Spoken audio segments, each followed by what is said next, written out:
ಮಲೆ ಮಹದೇಶ್ವರ ಶೆಟ್ಟಿ ಸರ್ಗೂರೆಯ ಮೂಗಪ್ಪ ಅವರನ್ನು ಎಣ್ಣೆ ಮಜ್ಜನಕ್ಕೆ ಆಯ್ಕೆ ಮಾಡುವ ಪ್ರಸಂಗ. ಶ್ರವಣದೊರೆ ಭೂಲೋಕದಲ್ಲಿ ಬಂಕಾಪುರ ರಾಜ್ಯವನ್ನು ಆಳುತ್ತಿದ್ದನು. ಅವನಿಗೆ 7 ಅರಮನೆ, 7 ಮಡದಿಯರಿದ್ದರು. ಅವನು ಒಂದು ದಿನ ತಪಸ್ಸಿಗೆ ಕುಳಿತಿರುತ್ತಾನೆ. ಆಗ ಶಿವಪಾರ್ವತಿ ಪ್ರತ್ಯಕ್ಷವಾಗಿ ವರವನ್ನು ಕೇಳು ಅಂತ ಹೇಳ್ತಾರೆ. ಆಗ ಶ್ರವಣ, ದೇವತೆಯರೆಲ್ಲ ನನ್ನ ಅರಮನೆಯಲ್ಲಿ ಜೀತದಾಳಾಗಿ ದುಡಿಯಬೇಕು ಅಂತ ವರವನ್ನು ಕೇಳುತ್ತಾನೆ. ಆಗ ಶಿವ ಬೇರೆ ವರ ಕೇಳು ಅಂತ ಹೇಳ್ತಾನೆ.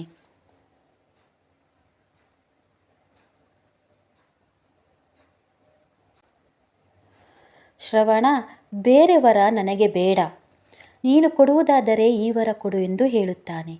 ಆಗ ಶಿವ ವಿಧಿಯಿಲ್ಲದೆ ನಿನಗೆ ಕೇಡು ಕಾಲ ಬಂದಿದೆ ಎಂದು ವರ ಕೊಟ್ಟು ಶಿವಪಾರ್ವತಿ ಕೈಲಾಸಕ್ಕೆ ಹೋಗುತ್ತಾರೆ. ಒಂದು ದಿನ ಶ್ರವಣ ಕೈಲಾಸಕ್ಕೆ ಹೋಗಿ ದೇವತೆಗಳೆಲ್ಲ ಸೆರೆ ಹಿಡಿಯುವುದಕ್ಕೆ ಹೋಗುತ್ತಾನೆ. ಆಗ ಶಿವ ಕಲ್ಲಾಗುತ್ತಾನೆ. ವಿಷ್ಣು ಲಕ್ಷ್ಮಿಯನ್ನು ಕರೆದುಕೊಂಡು ವೈಕುಂಠವನ್ನು ಬಿಟ್ಟು ಹೋಗುತ್ತಾನೆ. ಆಗ ಪಾರ್ವತಿ ಸರಸ್ವತಿಯನ್ನು ಸೆರೆ ಹಿಡಿದು ಭೂಲೋಕದಲ್ಲಿ ದೇವತೆಗಳೆಲ್ಲ ಜೀತದಾಳದಾಗಿ ದುಡಿಯುವಂತೆ ಮಾಡುತ್ತಾನೆ. ಒಂದು ದಿನ ಪಾರ್ವತಿಯನ್ನು ನೋಡಿ ಶ್ರವಣ ಮೋಹಗೊಳ್ಳುತ್ತಾನೆ.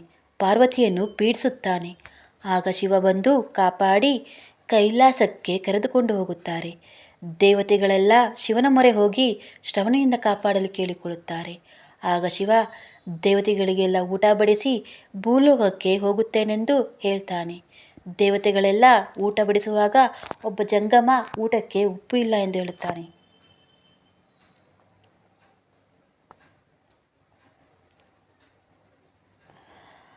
ಶಿವ ತನ್ನ ಬೆವರನ್ನು ಕೆಳಗೆ ಹಾಕಿದ. ಆಗ ಒಬ್ಬ ಉಪ್ಪಲಿಗ ಹುಟ್ಟುಕೊಳ್ಳುತ್ತಾನೆ. ಅವನೇ ಮೂಗಪ್ಪ. ಆಗ ಮೂಗಪ್ಪನಿಗೆ ಶಿವ ಉಪ್ಪು ತಯಾರಿ ಮಾಡಿಕೊಡಲು ಹೇಳುತ್ತಾನೆ. ಆಗ ಮೂಗಪ್ಪ ಉಪ್ಪು ತಯಾರು ಮಾಡಿ ಅಡುಗೆಯನ್ನು ಮಾಡಿಕೊಡುತ್ತಾನೆ. ದೇವತೆಗಳೆಲ್ಲ ಊಟ ಮಾಡುತ್ತಾರೆ.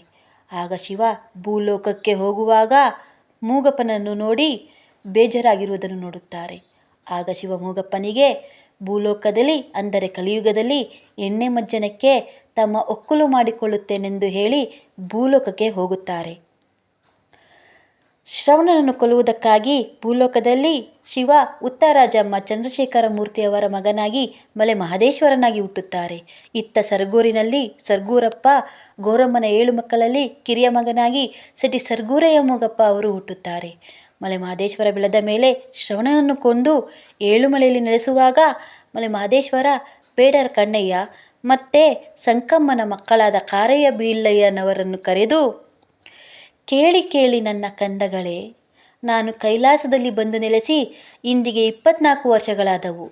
ಆ ಲಂಬಾಡಿ ಜುಂಜೇಗೌಡನನ್ನು ಒಕ್ಕಲಾಗಿ ಪಡೆದು ಅವನಿಂದ ಗುಡಿಯನ್ನು ಕಟ್ಟಿಸಿಕೊಂಡಿದ್ದಾಯಿತು. ಈ ರಥ ಕಟ್ಟೆ ಆಯಿತು, ಮಜ್ಜನದ ಬಾವಿ ಆಯಿತು.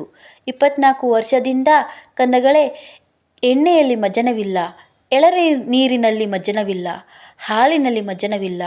ಮೂಡುಸೀಮೆಯವರು ಎಪ್ಪೆಣ್ಣೆ ತಂದು ನೆತ್ತಿಗೊತ್ತುತ್ತಿದ್ದಾರೆ, ಬೇವಿನೆಣ್ಣೆಯನ್ನು ತಂದು ಬೆನ್ನಿಗೆ ಒತ್ತುತ್ತಿದ್ದಾರೆ, ಮಾರಾಳದೆಣ್ಣೆ ತಂದು ಮಂಡೆಗೊತ್ತುತ್ತಿದ್ದಾರೆ. ನನಗೆ ಕಣ್ಣುಗಳು ಉರಿಯುತ್ತಿದೆ, ಕಪಾಲಗಳು ಉರಿಯುತ್ತಿದೆ ಎಂದು ಮಲೆ ಮಹದೇಶ್ವರ ಹೇಳುತ್ತಾನೆ. ಆಗ ಮಲೆ ಮಹದೇಶ್ವರ ಎಣ್ಣೆ ಮಜ್ಜನಕ್ಕೆ ಶೆಟ್ಟಿ ಸರ್ಗೂರೆಯ ಮೂಗಪ್ಪ ಅವರನ್ನು ಕರೆದುಕೊಂಡು ಬರುತ್ತೇನೆಂದು ಸರ್ಗೂರಿಗೆ ಬರ್ತಾರೆ. ಸರ್ಗೂರಪ್ಪ ಗೌರಮ್ಮನ ಕಿರಿಯ ಮಗನಾಗಿ ಮೂಗಪ್ಪ ತುಂಬ ಮುಗ್ಧನಾಗಿರುತ್ತಾನೆ. ಮುಂದೆ ಬಂದರೆ ಹಾಯಲ್ಲ, ಹಿಂದೆ ಬಂದರೆ ಒದೆಯಲ್ಲ. ಅವನು ಪುಣ್ಯಕೋಟಿ ಹಸುವು ನಿಂತಿರುತ್ತಾನೆ. ದೂರದಿಂದಲೇ ಮಾದಪ್ಪ ಮೂಗಪ್ಪನನ್ನು ನೋಡಿ, ಇವನೇ ನನಗೆ ತಕ್ಕಂಥ ಮನುಷ್ಯ ಎಂದು ಮೂಗಪ್ಪ ಸತ್ಯವಂತನಾಗಿರುತ್ತಾನೆ. ಇವನು ಭೂಮಿ ತೂಕದ ಮನುಷ್ಯ ಎಂದು ಮಾದಪ್ಪ ಎಣ್ಣೆ ಮಜ್ಜನಕ್ಕೆ ಆಯ್ಕೆ ಮಾಡುತ್ತಾರೆ.